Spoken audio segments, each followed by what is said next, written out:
And then after you guys go that way, then we'll switch in about 20 minutes or so. And You guys, go easy, guys.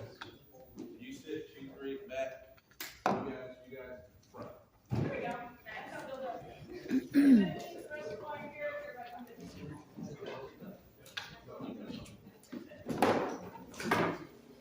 All right. So what we're going to do is, guys, we're going to split our time between the unicorns and diving. We have Mr. Kramer right here who's going to talk to you guys about a couple other things. A little bit about us. We are the unicorns of diving. We are a dive club based out of Tampa, Florida, that was initially brought in to help with the diversity in scuba diving.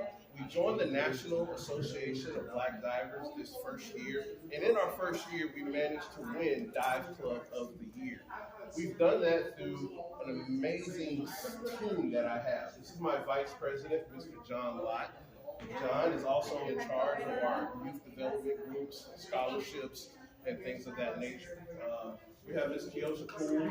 She is our treasurer, but she's also our event coordinator for our giant annual family day that we do.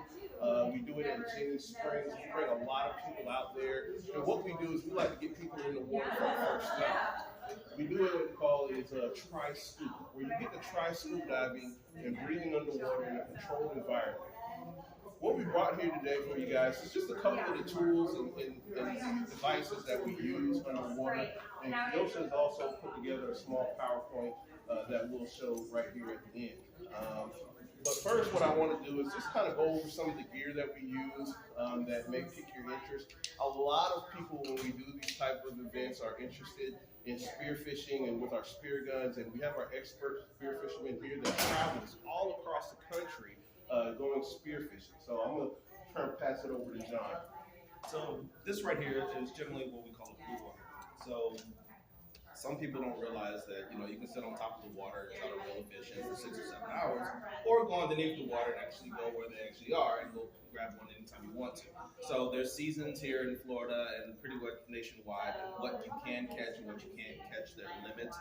You can actually get a commercial license if you're looking for a secondary occupation, things of that nature. Something to do in the summertime.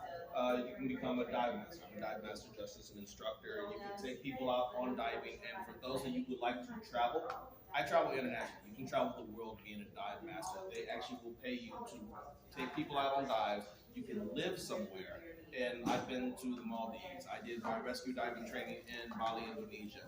I've been to dive the Great Barrier Reef in Australia. You can enjoy traveling the world and doing something you actually love. And along the way, you accumulate the tools and the assets to do the things that you love to do. These are my freediving fins that I love to do. My motif is black and red. That's what I love to wear. So this is my third spear gun that I had commissioned. I actually had this one handmade by someone who's local to Florida. He's right outside in St. Pete, Charlie Spears. He creates his own. He ships them all over the world, and they're handcrafted, hand-built, hand-painted. And I love them to death. You can go down and come up. I've given Justin fish. I've been friends. I mean, it's a passion, and I think some people will like it, some people won't. It all depends on what you love to do. But what I always tell people when I take them down for the first time as a dive master, remember the dive. You're not down there to spearfish. You're down there to scuba dive. And then secondarily, if you see something and you want to come up with lunch or dinner, so far, go do it. But enjoy yourself and remember the moment. Enjoy the environment. Take stock of the environment. Respect the environment. Don't destroy the coral. Don't let bricks on the bottom. Make sure that you are very protective of the environment because it's the only one that we have. And so one of the great things we get to do is not only educate and train people, but we also get to see people expand their horizons for the first time themselves. And a lot of people, that conquering the fear. Justin has a tagline, relax is just water, because so many people are just afraid of the water. On top, they're fine. When they first go underneath, that's when panic comes in. But when you start controlling those fears in that environment, you can actually control your fears in other environments outside, whether or not it's the educational degree that you may want to obtain and go after, the career that they said you couldn't do because you weren't the greatest at science or math. All those things that we try to take upon ourselves and say, we can't do these things. Once you start controlling the physical fears, mental roadblocks, are easier to come. And so that's one of the things that we love to do and push out to the youth to say, go ahead, it's a big world out there. Conquer it. Go see it. Don't just spend your time local. Enjoy it. Learn more cultures, learn more organizations. It's more than just NABs out there. There's Patty, there's NAUI, there's so many organizations out there that can teach you so many great things about it. And this may just be a hobby, it could be a career for you. It could be something that you teach your children and become something generational where you take family scuba trips. I take friends, I'm leaving tomorrow, well actually, in about 5 hours, I'll be leaving to go to Barranquilla in Colombia because I'll be going big game spearfishing outside of Cartagena. It's because it's a passion. But now my trips are shaped around it. It used to be, hey, I want to just go have fun. Now it's, where's the water bluest? What's the water temps like? And I go enjoy life. So I'll pass it on to Kiyoshi. She has a nice slideshow over here. So I am Kiyoshi. I've been diving for about 5 years. I've, again, dove all over the world like John here. Southeast Asia is my specialty. I used to live in the Philippines, and they have some world-class diving. If you're ever in Southeast Asia, I definitely encourage you to get certified and explore. So what we've got here is just a couple of pictures and a video of some of the things that we've seen, some videos that we've stitched together. This one was really cool. This is actually not too far from where we are now. I am actually pretty sure that I left out of this marina, so, and if you guys can all see, let me know. So this was a lobster hunt. Unfortunately, I was not able to get a lobster because they're relatively fast and they swim backwards. Yes, absolutely. So you may see me trying to catch a lobster at the end here. But what is great is the face-to-face. I come with the Goliath Grouper, and I'll point this out to you. So you see the Goliath Grouper. I'm trying to swim towards the Goliath Grouper, but the current is pushing me the other way. So I literally just grab on. I stick my camera in, and it's like the money shot. So boom, right there, that moment, I will never forget that moment, just like I'll never forget the first moment that I took my breath in the water and it clicked to me that I am in an aquarium, right? It was the ocean, but for me, I was in an aquarium and I did not have to come up for air. That was one of the best feelings and most memorable moments for me ever. What I'm gonna do is, I got another video for you guys, and Justin, I think this may be yours. This is, what is that right there, a Goliath, or you got a shirt? Goliath Grouper off the coast of, I think it's in the Gulf of St. Pete area. And we have another diver that's just coming in, but that Goliath was, I was probably about 20 feet above it, and as you see in that picture, it was massive, and it was hiding in this old barge that they set. I originally saw it as I was swimming to go look in the barge, and he was coming out with his mouth wide open. So quite a shock. So again, you know, this is an animal that's hundreds and hundreds of pounds. You know, you're in a boat, you catch one, it is the size of your boat. A small note about Goliath Grouper also, when they're cornered, they make a shotgun sound with their mouth. Yes. So if they're in fear or they're trying to scare you away, it sounds like a... How many of you guys know about Goliath Groupers? So they're the ones, if you actually go on Google, YouTube, they're the fish that actually swallow sharks. Oh, wow. That's, yeah, so if they're massive. So like you'll see a guy reeling in a 4-foot shark, and a Goliath Grouper will literally come up there and snatch the shark off the line and swallow it whole. They are like the size of small Volkswagens at times. We ran into one, what was it, right out here? Yes. Riviera Beach, where he's literally just sitting in the water. And we literally all swam up to him. It's like, okay, yeah, I'm gonna go this way. Yes. I'm gonna go this way.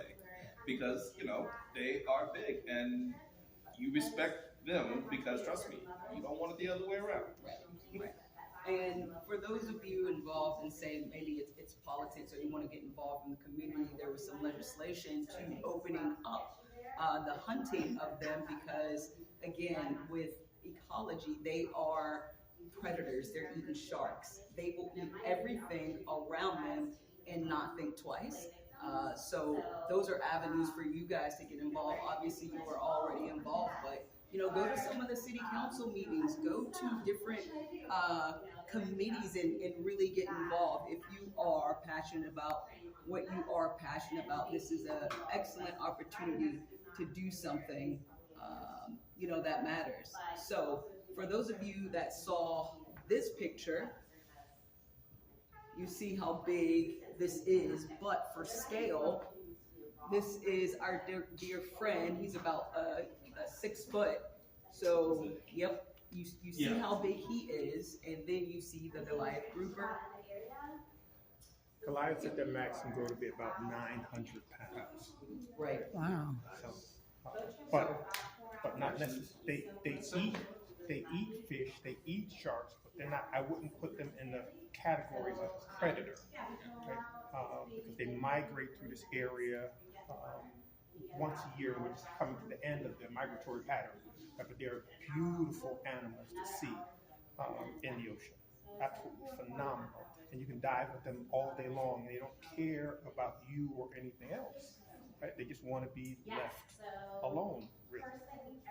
So the shark is the predator. Yes. Right. But if a shark has been wounded or injured or is hung off of a line, yes, it's an opportunity to have a meal. Then the Goliath will go for it. Just like if you're lobster, right? Yeah, lobsters and the Goliath is there, and it's like, well, I want that. I want that. If he wants it, he's gonna get it. Don't just move over. Like, It's a business decision. I would go ahead and give him what he needs. Go about your business. so, right. But it's there. Oh, we're passing. Yeah. Your yeah. turn. The dive, you're gonna come. The dive community is a relatively small, close-knit community. Right? So we all pretty much know one another. I know the unicorns are diving. Right? They've done some phenomenal things over the last 2 or 3 years since they've been in existence. And like I said, Justin mentioned, they just won an award for all of their community activism and divers they do in promoting the sport of scuba diving. My name is Kramer Wimberly, and I'm a representative of an organization called Diving with Purpose. Right? I'm also connected with the Unicorns of Diving, and we are all members of the National Association of Scuba Divers. Right? Diving with Purpose was founded on the basis of citizen science. Right? So we take recreational divers and put them in the water and teach them about the ocean and the need to preserve the ocean. My mission right now is I'm training everyone that breathes about the coral ecosystem. The coral ecosystem is extremely important. And this is the equipment that we use in order to monitor and collect data on the coral ecosystem. And the reason why the coral ecosystem is so important is because it allows you to breathe. The ocean is responsible for cooling the planet. If the oceans didn't exist, the average temperatures on the planet would be closer to 130 degrees. Not sustainable for you and I. The ocean is responsible, right, for oxygen production on the planet. Trees make oxygen, we're all aware of that. Trees are responsible for about 25% of oxygen production on the planet. 75% of oxygen production happens in the ocean, on the coral reef, with hard corals. Hard corals represent less than 1% of the ocean bottom. Less than 1% of the entire globe that is responsible for 75% of oxygen production. Without hard corals, you don't breathe. So everyone should be involved in making sure that the coral ecosystem survives. Because absent it, this is just going to be a big ball spinning in space with no life on it whatsoever. But what are we doing? We're dumping 7 million tons of plastics in the ocean every year. We're pumping carbon dioxide into the atmosphere on massive amounts. Now, the ocean not only does it cool the planet, it also absorbs carbon dioxide. Yeah. It feeds off of it. The corals feed off of carbon dioxide. We're pumping so much carbon dioxide into the atmosphere that it's overwhelming the ocean, causing the ocean to be more acidic. Acid rain. Too much carbon causes the marine ecosystem, lobsters who survive. Their shells are made up of calcium carbonate. So now the shells are weaker and they're less able to fend off predators. Crabs the same way, shrimp the same way. The structure of the coral is made up of calcium. The structure of the coral is weaker now because there's too much carbon dioxide because of ocean acidification. That's where everyone's speaking about climate change right now. That's why. They haven't put it all together for us to understand the importance of what it is we're dealing with in a way to feed it to you for you to understand, okay, right, yes, you can hate her and you can hate him and he can hate someone on the other side of the world. None of that matters. The only thing that matters right now is that we save the coral ecosystem, because in the next couple of decades, if we don't,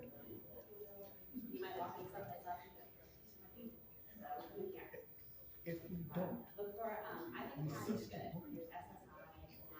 Scientists have been talking to scientists for decades. They're aware. Scientists talk to politicians, and politicians talk to one another. They're aware. On the periphery, right, the public and small organizations like this one, that one, the Coral Restoration Foundation, they're all aware of it. But every breathing person needs to be sitting around a massive table saying, okay, this is the problem, and we need to fix this today. Because but for that, we're not breathing tomorrow. We're not talking about decades and decades from now. The climate change conference that happened at the UN a couple of weeks ago.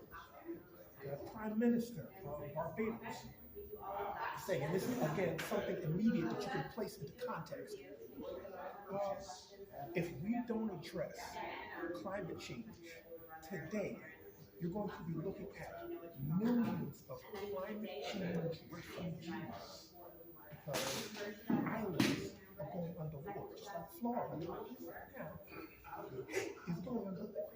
Where are all those people going to go? So that's why the work that we're engaged in is so important. That's why it's so important that you engage, because it affects you. Most people, I'm not going to be here that much longer. Einstein said, and I'm bastardizing his quote, right? But that the problems that we face will not be solved by the minds that created them, which means they have to be solved by you. You have to, and it's a heavy burden, and I'm sorry for it. You are going to have to fix what it is that we screwed up decades and generations. The ideas are going to have to come from you. What we engage in is teaching youth and adults about coral monitoring. So we collect data on the coral ecosystem. To determine the health of the coral ecosystem, the best way to determine its health is to look at the fish that exist along the coral reef tract, the invertebrates that exist along the coral reef tract, the substrate, the ocean bottom, what it looks like. So we collect data on substrate, we collect data on invertebrates, we collect data on fish. Those key indicators that tell you about the health of the ecosystem is what we collect data on during the course of a dive. So we go down to our shipboards, and we collect data. Okay?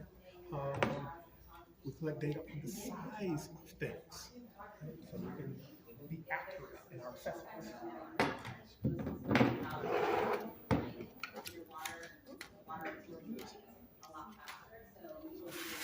All run a tape out, say, 100 meters.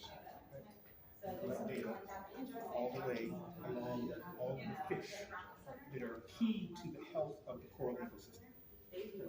Then we'll turn around, come back, and we'll collect data for your sheets. Collect data on all of the invertebrates, shrimp, lobsters, spiny urchins. None of you know that. But in the early 80s, there was a disease that we were responsible for allowing to get into the ocean. Right? That disease killed off all of the long spiny urchins in Florida and along down into the Caribbean reef. No one at the time cared anything about long spiny urchins, because if you bumped into one, the spines are brittle and they broke off, and the poison oozed in and it was extremely painful for a couple of hours, and then eventually it would subside. But everyone hated long spiny urchin because you bumped into it and it hurt. Or you stepped on it, and it hurt. Spiny urchins were responsible for grazing the coral reef and keeping algae at bay. It's a delicately balanced ecosystem. So by removing that one thing, that one organism, threw off the entirety of the coral ecosystem because they weren't there at night to eat the algae. Now, algae is proliferating everywhere, right? And it's in a battle for coral in the ocean.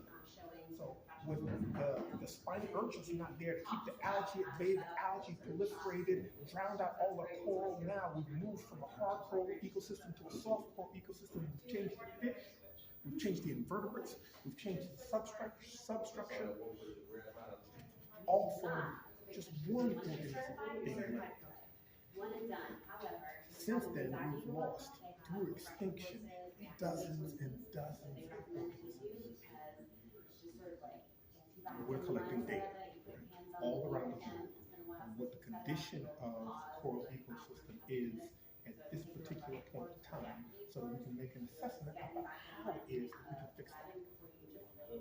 We do work with coral nurseries, so we grow coral in nurseries, and once it grows, then we take it from the nursery and outplant it back out into the reef to try to shock the system to get the reef building coral again. Recreationally, when we go on dives, we see plastic bottles and bags and whatever it is. We keep bags with us so we can take the debris out of the ocean. Any of you ever been engaged in like a coastal or shore cleanup? Great. Thank you. So we do coastal cleanups and we do inward cleanups, right? Trying to do our part, because everyone needs to do their part to remove some of the poison and replace it in the environment. I need about 2 minutes. 2 minutes to wrap. Get ready to switch. Engage. Everyone isn't going to be a diver, even though